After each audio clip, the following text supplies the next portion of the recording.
The sea was once the lifeline of empires.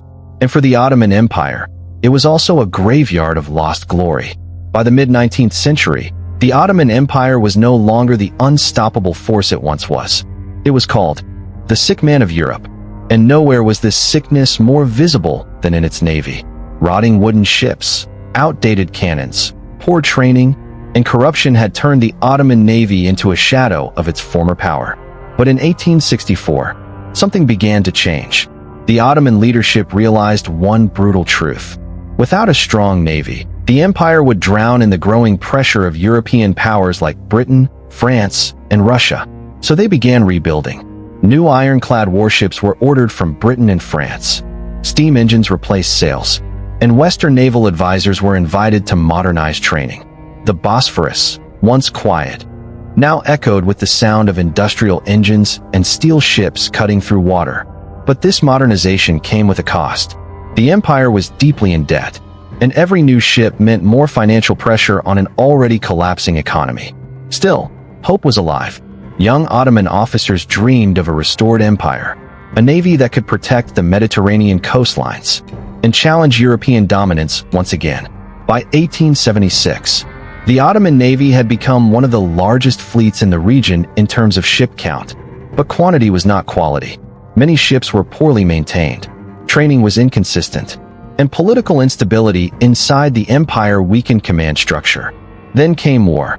The Russo-Ottoman tensions were rising, and the Navy was about to face its first real test, a test that would reveal both its strength and its fatal weaknesses.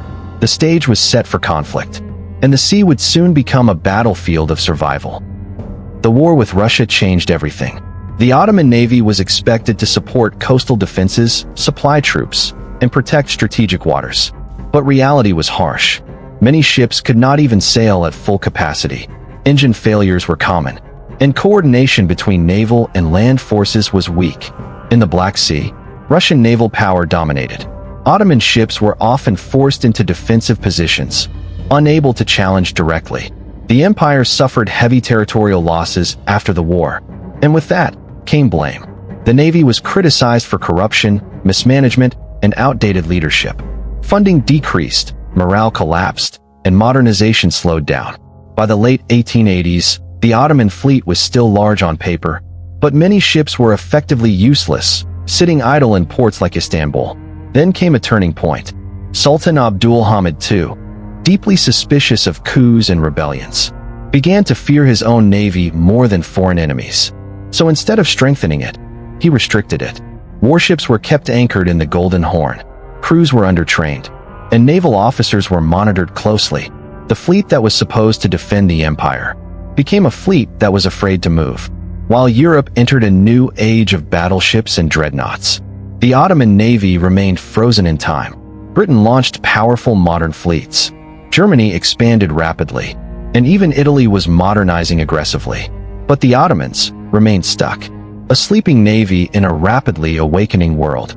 Yet beneath the surface, change was coming. Young Ottoman officers, frustrated with stagnation, began secretly studying modern naval warfare. They believed the empire still had one chance, but it would require revolution, not just in ships, but in leadership itself.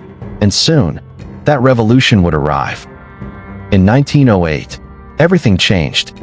The Young Turk Revolution shook the empire, forcing Sultan Abdulhamid II to restore the constitution.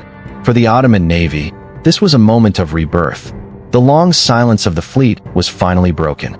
Ships that had been rusting for decades were reactivated, training programs were restarted, and modernization plans were discussed with urgency. But there was a problem. The Navy was decades behind. While Britain was building the powerful HMS Dreadnought-class battleships, the Ottoman fleet still relied on outdated vessels from the 1870s and 1880s. Still, hope returned. Ottoman naval officers traveled to Europe for training. Foreign advisors were invited once again, and plans were made to purchase modern warships. One of the biggest efforts was the attempt to buy advanced battleships from Britain. These ships were meant to transform the Ottoman Navy into a modern Mediterranean force. But politics intervened. As tensions rose in Europe before World War I, Britain seized Ottoman-ordered ships for its own navy. This decision deeply humiliated the Ottoman Empire. The ships that were supposed to symbolize rebirth were taken away before they even arrived. Anger grew inside the empire. Germany quickly stepped in as an ally, offering naval support and sending modern warships to Istanbul. Two powerful German ships, later renamed under Ottoman control, became symbols of a new alliance. But this alliance also dragged the empire closer to global war. The Ottoman Navy was now modernizing, but under foreign influence and political pressure. And soon, the world would explode into conflict. A conflict that would decide the fate of empires. In 1914, World War I began, and the Ottoman Empire entered the war on the side of Germany. The Navy, now partially modernized, finally faced its greatest test. One of the most dramatic moments came early in the war. The former German ships under Ottoman control launched attacks on Russian ports in the Black Sea. This act effectively brought the Ottoman Empire fully into the war. The seas around the empire became battlegrounds. The British Royal Navy dominated the Mediterranean. Russian forces controlled parts of the Black Sea, and the Ottomans fought desperately to defend their coastline. One of the most famous campaigns was the Gallipoli naval operations. The Allied forces attempted to break through the Dardanelles Strait. If successful, they would capture Istanbul and collapse the empire. But the Ottoman Navy and coastal defenses resisted fiercely. Naval mines, artillery, and strategic positioning turned the waters into a deadly trap. Allied ships were sunk, damaged, and forced to retreat. It was one of the Ottoman Navy's greatest defensive victories. But it came at a cost. The Navy suffered heavy losses. Resources were exhausted, and long-term sustainability was impossible. As the war dragged on, the Ottoman Empire weakened from every direction. By 1918, defeat was inevitable. The empire signed an armistice. Its territories were divided, and its navy was dismantled. Once a vast maritime force stretching across 3 continents, the Ottoman Navy ceased to exist. Ships were seized, bases were occupied, and the dream of Ottoman sea power finally ended. But its legacy remained, a story of rise, collapse, ambition, and struggle against time itself. From 1864 to 1918, the Ottoman Navy had fought not just enemies at sea, but the unstoppable tide of modernization and global power shifts. And in the end, it was not just a navy that was lost, it was an empire. When the guns finally fell silent in 1918, the Ottoman Empire was no longer the empire it once believed it could become.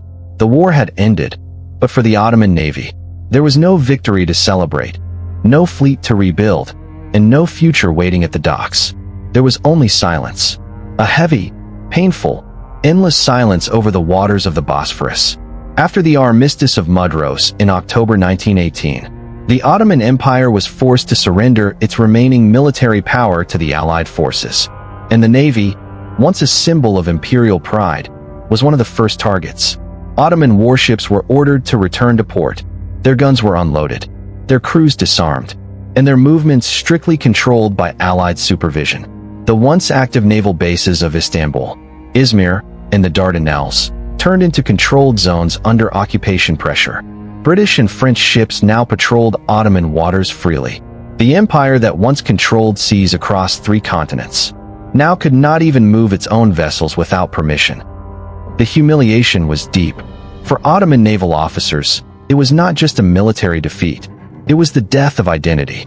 Many experienced sailors who had served for decades were forced into retirement. Others were dismissed without honor, and some quietly joined nationalist resistance movements forming inside Anatolia. Because even in collapse, resistance was growing. In the heart of Anatolia, a new struggle was beginning under the leadership of Mustafa Kemal Ataturk. And while this movement was mostly land-based, the dream of rebuilding a sovereign navy was never fully forgotten. But before rebirth could come, destruction had to finish its course. Between 1919 and 1922, Allied forces began dismantling what remained of Ottoman military infrastructure. Naval ships were seized or decommissioned one by one. Some vessels were transferred to Allied navies as war prizes. Others were scrapped entirely, and a few were left abandoned to rust in silent harbors. The once proud Ottoman fleet, which had included ironclads, cruisers, and steam-powered warships, was reduced to empty shells of metal and memory. The sea no longer belonged to the empire. It belonged to those who had defeated it. Then came a new political reality. In 1920, the Treaty of Sèvres attempted to divide the remaining Ottoman territories among Allied powers. Under this agreement, the Ottoman Empire would lose nearly all its sovereignty, and its navy, what little remained of it, would be placed entirely under foreign control or dissolved. But history was not finished yet, because the Turkish national movement rejected this treaty completely. A new war of independence erupted, led by Mustafa Kemal Ataturk and his supporters. While most of this struggle took place on land, the sea still played a hidden but important role. Smuggling routes across the Black Sea helped transport weapons. Coastal support operations disrupted enemy supply lines. And small-scale naval resistance continued quietly in the background. It was not the grand fleet battles of the past, but it was survival. By 1922, the nationalist forces had succeeded. The Ottoman Sultanate was abolished, and the empire that had ruled for over 6 centuries finally came to an end. But from its ashes, a new state was born, the Republic of Turkey, and with it, the idea of a modern national navy was reborn once again. Not an imperial fleet meant to control distant seas, but a defensive navy meant to protect sovereignty and borders. The transition was not easy. The new Turkish Republic inherited almost nothing from the Ottoman naval structure. There were few functional ships left. Training systems had collapsed, and experienced officers were scattered or retired. But there was something stronger than equipment: experience, memory, and legacy. Former Ottoman naval traditions, training doctrines, and maritime knowledge did not disappear completely. They were absorbed into the foundation of the new Turkish naval forces. Slowly, rebuilding began. Small patrol vessels were repaired, naval academies were restructured, and young officers were trained with a new national identity. The sea that once witnessed imperial ambition now witnessed national survival. Looking back at the Ottoman Navy between 1864 and 1918, its story is not just one of failure or defeat. It is a story of transformation under pressure. It began in 1864 as a desperate modernization attempt, when steam power and iron ships were reshaping global naval warfare. It grew through ambition, corruption, reform, and foreign dependence. It struggled against internal fear, especially during Abdul Hamid II's reign, when fear of rebellion froze naval development for decades. Then it was briefly reborn through the Young Turk Revolution, only to be pulled into the global chaos of World War I. And finally, it collapsed alongside the empire itself in 1918.